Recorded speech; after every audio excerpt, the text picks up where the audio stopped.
India TV YouTube channel को subscribe करें और बेल आइकन दबाएं।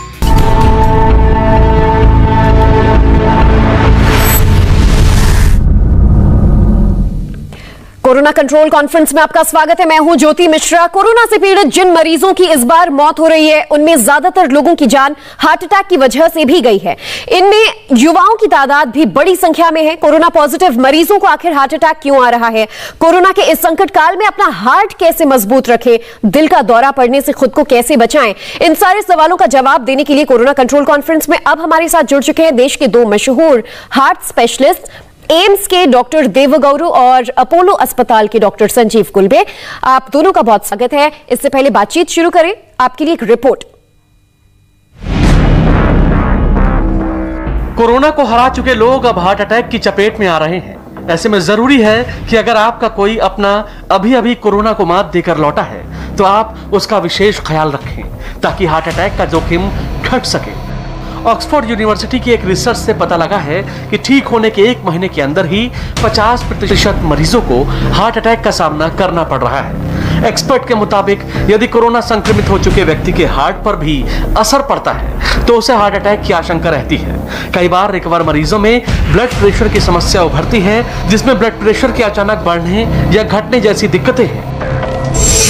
अब समझिए कि इसके लक्षण क्या है। सांस लेने में तकलीफ, दिल की धड़कन बढ़ना, पंजे, एड़ी और पैर में सूजन, लगातार खांसी, भूख ना लगना, बार बार पेशाब आना। इसमें मरीज को सांस लेने में तकलीफ होती है, दिल की धड़कन तेज और अनियमित हो जाती है, बहुत ज्यादा कमजोरी महसूस होने लगती है। इसके साथ ही पंजे, एड़ी या पैर में सूजन भी आ जाती है। इसके अलावा लगातार खांसी, भूख ना लगना और बार बार पेशाब आना भी इसके मुख्य लक्षण है। विशेषज्ञों का कहना है कि कोविड-19 के बाद अगर आपकी छाती में दर्द की शिकायत है या फिर आपको पहले से कोई हृदय रोग है तो जांच बहुत जरूरी है। हार्ट की इमेजिंग करवाएं, हल्के लक्षण वाले भी जांच करवाएं। आपको इसकी इमेजिंग जरूर करवानी चाहिए। इससे पता चल जाएगा कि वायरस ने हार्ट की मांसपेशियों को कितना नुकसान पहुंचाया है। हल्के लक्षण वाले मरीज भी ये करवा सकते हैं। रुक करेंगे हमारे डॉक्टर्स का। और डॉक्टर देवगौरू, आपसे सबसे पहले यही समझना चाहेंगे, इस बार जो हम डेथ रेट देख रहे हैं वो डेफिनेटली पिछले बार से बहुत ज्यादा है, लेकिन हार्ट अटैक से मरने वालों की तादाद भी ज्यादा है, ये क्यों? कोरोना की वजह से 2 चीज हो सकती है। एक तो डायरेक्टली हार्ट का अफेक्ट कर सकते, दैट तो मायोकार्डाइटिस बोलते हैं, वो तो बहुत कम लोग को होता है। दूसरा चीज, ब्लड थिनिंग एजेंट शुरू नहीं किया तो ब्लड क्लॉटिंग का चांसेस होता है। इसकी वजह से प्रीडिस्पोज इंडिविजुअल्स, पहले से हार्ट का प्रॉब्लम हो सकते हैं और रुकावट है, ऑलरेडी प्रीडिस्पोज है, उन लोग को ज्यादा चांसेस है क्लॉट बनने और नस बंद होने में। उसके बाद हार्ट अटैक हो सकते हैं। इसलिए तो हम लोग दूसरे हफ्ते में शुरू कर देते हैं हाई रिस्क पेशेंट्स को ब्लड थिनर्स। यूजुअली हो सकता है ब्लड थिनर्स नहीं लेने वाले के हार्ट अटैक का चांसेस ज्यादा है, specially those who had moderate or severe infection. Okay, तो आप बता रहे हैं कि इन केसेस में ज्यादा चांसेस हो जाते हैं कि कोविड पेशेंट्स को हार्ट अटैक का रिस्क बढ़ जाता है। डॉक्टर संजीव, आपसे ये जानना चाहेंगे कि कोरोना से ठीक होने के बाद भी लेकिन लोगों में कुछ चेंजेस देखे जाते हैं और इसमें हार्ट पर क्या असर होता है और हार्ट अटैक के चांसेस तब कितने होते हैं? देखिए, जैसा डॉक्टर देवगौरू बता रहे हैं, कई सारे पेशेंट्स में हम लोग देख रहे हैं मायोकार्डाइटिस जो कि दिख रहा है, लेकिन बाकी जैसे सिम्टम्स एक तरीके से आप देख रहे हैं, हम लोग पेशेंट जो है वो हार्ट फेलियर के सिम्टम्स लेके आ रहे हैं। आपने अपने भी पहले भी बताया, पेशेंट ब्रीदिंग डिफिकल्टी के साथ में और हाथ पांव में सूजन के साथ में आ रहे हैं। तो अभी देखा जा रहा है कि ठीक होने के बाद भी क्रॉनिक प्रोग्रेसिव कार्डियोवास्कुलर कॉम्प्लिकेशंस के साथ में पेशेंट प्रेजेंट कर रहे हैं। तो ऐसा लग रहा है, ये बहुत क्लियर नहीं है अभी क्योंकि हमारे पास इतना डाटा नहीं है, इतने पेशेंट्स नहीं है, लेकिन पेशेंट शायद क्रॉनिक हार्ट फेलियर की तरफ जा रहे हैं। ये हार्ट फेलियर रिवर्सिबल रहेगा या इरिवर्सिबल रहेगा, इस पे कहना बहुत मुश्किल है इस समय।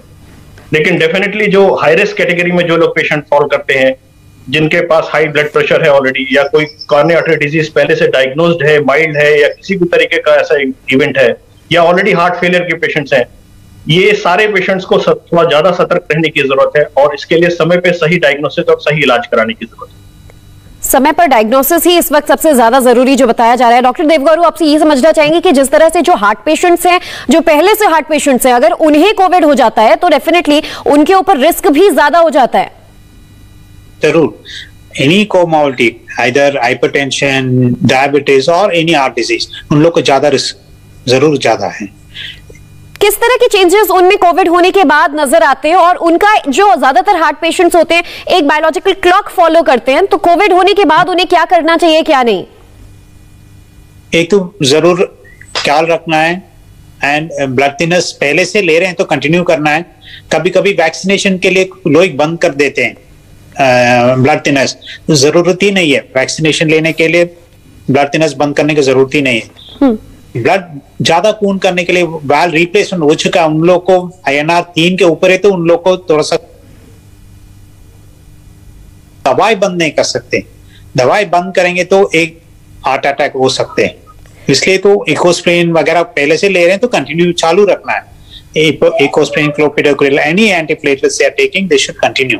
ओके, डॉक्टर संजीव, ये क्या आप हमें बता सकते हैं कि इस बार जो ज्यादातर हम केसेस देख रहे हैं, डॉक्टर देवगौरू ने बताया कि अगर कोई ऑलरेडी हार्ट पेशेंट है तो वो क्या करे क्या ना करे, दवाइयों से छेड़छाड़ नहीं करनी है, जो उनका नॉर्मल रूटीन है वो फॉलो करना है, लेकिन युवाओं में जिनमें कोई हार्ट के ऐसे सिम्टम्स भी नहीं दिखते, कोई हार्ट डिजीज भी नहीं है, ठीक होने के बाद सामने पता चलता है कि हार्ट अटैक की वजह से उनकी डेथ हो गई, इस बार ऐसे केसेस ज्यादा क्यों आ रहे हैं? देखिए, कोरोना का एक वेरिएंट ऐसा है जिसके कारण एबनॉर्मल ब्लड क्लॉटिंग हो रही है। Abnormal blood corona, overall corona का इन्फेक्शन एक तरीके से समझा जाए तो एक हाई रेट ऑफ इन्फ्लेमेशन है बॉडी। इस इन्फ्लेमेशन की वजह से जितनी भी वेसल्स हैं, ब्लड वेसल्स वगैरह हैं, उनमें भी इन्फ्लेमेशन और क्लॉटिंग डिरेंज हो जा रहा है। क्लॉटिंग डिरेंज होने की वजह से ये जो अपना बॉडी का जो क्लॉटिंग मैकेनिज्म है, ओवर क्लॉटिंग होने की वजह से ये क्लॉट्स कहीं भी जा सकते हैं, क्लॉट हार्ट में जा सकते हैं, लंग में जा सकते हैं, ब्रेन में जा सकते हैं, कहीं पे भी जा सकते हैं। तो जो नया वेरिएंट आया है उसमें इस तरह की पॉसिबिलिटीज ज्यादा है आजकल। इसीलिए हम लोग कोरोना के पेशेंट्स में जब हम इन्फ्लेमेशन चेक करने के लिए हम लोग जो टेस्ट कराते हैं, CRP, D-dimer, different interleukins, LDH, all this test जो भी कराते हैं, इसमें D-dimer का टेस्ट एक हमको इंडिकेट करता है कि क्लॉट जो कॉग्निबिलिटी है ब्लड की वो कहीं डिरेंज तो नहीं हो रही है। अगर ऐसी कंडीशन है, इवन जो पेशेंट्स जो हार्ट पेशेंट्स नहीं है, जैसे कि आपने जिक्र किया, जो यंग पेशेंट्स हैं और जिनको कोई प्रॉब्लम हार्ट की नहीं है, उनमें जो हाइपर कोगुलेबिलिटी की वजह से ब्लड में क्लॉटिंग हो जा रही है, ये क्लॉटिंग डिफरेंट जिस भी वाइटल ऑर्गन में जा रही है और वहां पे प्रॉब्लम क्रिएट कर रही है। तो मुझे लगता है ऐसे पेशेंट्स को प्रोबेबली हम लोग अगर प्रॉपर तरीके से इन्वेस्टिगेट करें और उनका समय पे जो ब्लड,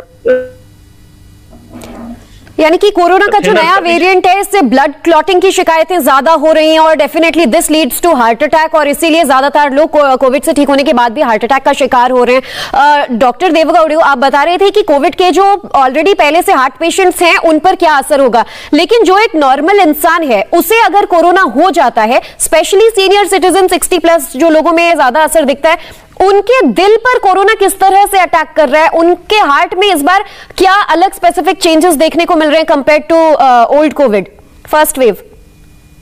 फर्स्ट वेव में पहले एक तो बोला था मायोकार्डिटिस हो सकते हैं ड्यूरिंग कोविड ओनली, और बाद में हो सकते ब्लड क्लॉटिंग की वजह से आइदर हार्ट अटैक हो सकते, और लंग में, फेफड़े में, नस में भी क्लॉट बन सकते, पल्मोनरी थ्रोम्बस बन सकते, उसमें भी सांस फूलता है और राइट हार्ट फेल होता है।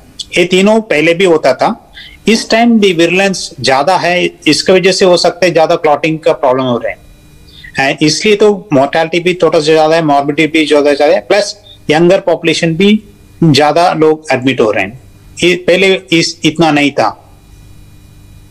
सर, क्या ये भी हो रहा है कि जो हार्ट की मांसपेशियां हैं, बताया जा रहा है कि ये वाले स्ट्रेन में उसमें सूजन हो जाता है, स्वेलिंग होती है, और उसकी वजह से हार्ट को पंपिंग में प्रॉब्लम होता है, ब्लड सप्लाई में प्रॉब्लम होती है, इसकी वजह से भी क्या दिक्कत हो रही है इस बार? हम लोग ऐसे नहीं बोल सकते, विरुलेंस में भी ज्यादा है, इसकी वजह से सारा इफेक्ट्स फर्स्ट वेव में भी होता था, अभी ज्यादा दिख रहे हैं, ऐसे ही नया नहीं था, पहले भी हो रहा था, अभी भी ज्यादा हो रहे हैं। डॉक्टर संजीव, एक नॉर्मल हार्ट पेशेंट को अगर कोरोना से बचना है तो और क्या क्या सावधानियां उसे बरतना जरूरी हो जाती हैं, और अगर कोविड हो जाता है तो फिर उसका डाइट किस हिसाब से होना चाहिए? देखिए, किसी भी नॉर्मल जो डायग्नोज्ड हार्ट पेशेंट है डेफिनेटली उसको बचने के लिए जो तमाम प्रिकॉशन किसी आम आदमी को लेने हैं वो उसको भी फॉलो करने हैं, यानी कि मास्क लगा के रखना है, सोशल डिस्टेंसिंग को फॉलो करना है, किसी भी जगह ऐसा जहां बहुत सारे लोग इकट्ठा है या जहां हाई रिस्क है, आपको लगता है कि शायद कोरोना हो सकता है, वैसे कोई भी काम नहीं करने हैं। जी, prevention is the best thing. और जहां तक जो लोग अगर कोरोना हो गया है, इन्फेक्शन हो गया है, तो उनके लिए भाई जैसा जो हार्ट से संबंधित जो दवाइयों का रिकमेंडेशन है वो दवाइयां समय से प्रॉपरली चलाने की जरूरत है। और जहां तक रह गई डाइट की बात, देखिए डाइट एक दो चीज मैं कहूंगा यहाँ पे, एक तो डाइट और दूसरा नॉर्मल जो हम लोग का daily routine activities and all. मुझे तो ऐसा लगता है कि कोरोना का इन्फेक्शन तो है ही, साथ में लोगों का जो मानसिक तनाव है, टेंशन है, all these things are heart disease, किसी भी हार्ट डिजीज के लिए ये एक बड़ा रिस्क फैक्टर है। एंजाइटी और बार बार सोचना, टेंशन में आ जाना, ये अपने आप में हार्ट डिजीज को बढ़ावा देता है। तो इस चीज को प्रिवेंट करने के लिए कोई भी तरीका अपनाने की जरूरत है। ये तो रह गई एक नॉर्मल डेली रूटीन लाइफ। और इसके अलावा अगर डाइट की बात करें तो डेफिनेटली पोस्ट कोरोना पेशेंट्स को थोड़ा अगर हाई प्रोटीन डाइट लेना चाहिए रिकवरी के लिए।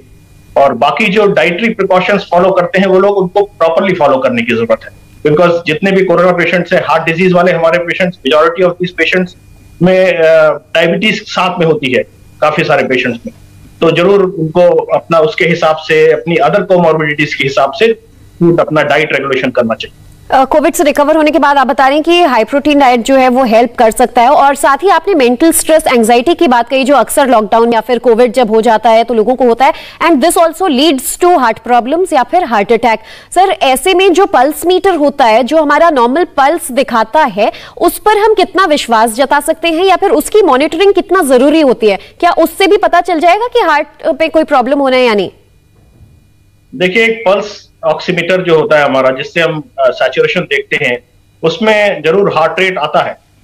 बट हार्ट रेट कितना अगर आपको लगता है वो नॉर्मली हाई है, तो मेरी तो यही राय है कि अपने आप उसका प्रेडिक्शन निकालने के बजाय किसी डॉक्टर से संपर्क किया जाए, क्योंकि बढ़ा हुआ हार्ट रेट बहुत सारी चीजें इंडिकेट करता है। आपको अगर फीवर है तो भी हार्ट रेट बढ़ेगा, कोरोना का एक्यूट इन्फेक्शन है तो भी हार्ट रेट बढ़ेगा। It is not necessarily related with your heart. तो इस चीज को, अगर हार्ट रेट एबनॉर्मली हाई हो रहा है तो डेफिनेटली ऐसे लोगों को अपने डॉक्टर से संपर्क करना चाहिए और उसके हिसाब से दवाई करनी चाहिए।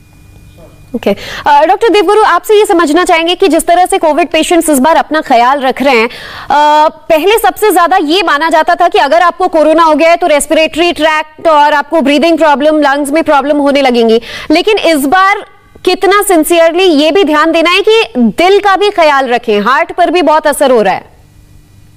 जरूर हाइड्रेशन अच्छा रखना है। ये पहले से हार्ट प्रॉब्लम, हार्ट फंक्शन ठीक है तो हाइड्रेशन अच्छा रखना है। हाइड्रेशन अच्छा रखेंगे, क्लॉट फॉर्मेशन का भी कम चांसेस होता है। सो हार्ट फंक्शन अच्छा है तो अच्छा हाइड्रेशन रखना है। एज डॉक्टर साहब बताया, हाई प्रोटीन डाइट रखना है। और पहले से कुछ भी डाइटरी रिस्ट्रिक्शन रखा है, लो सॉल्ट रखा है, लो सोडियम सॉल्ट ले रहे हैं और सॉल्ट कम ले रहे हैं, और शुगर का डाइट ले रहे हैं, डायबिटिक डाइट ले रहे हैं, वो सारा कंटिन्यू करना है। और इफ पॉसिबल एक्टिवली रहना है, मॉर्निंग इवनिंग वॉकिंग करना है। सो ये सब रखने में चांसेस विल बी रिड्यूस्ड। तो फिजिकल एक्टिविटी के साथ साथ मेंटल हेल्थ का भी, फिजिकल हेल्थ का भी ख्याल रखना है। लेकिन इस बीच अगर लोग कोविड से जूझ रहे हैं तो दिल की सेहत का भी ख्याल रखना है। ये हमारे दोनों डॉक्टर समझा रहे थे। शुक्रिया आपका हमारे साथ जुड़ने के लिए। ब्लैक फंगस को लेकर यूपी सरकार ने क्या एडवाइजरी जारी की, पूरी खबर आपको बताएंगे ब्रेक के बाद।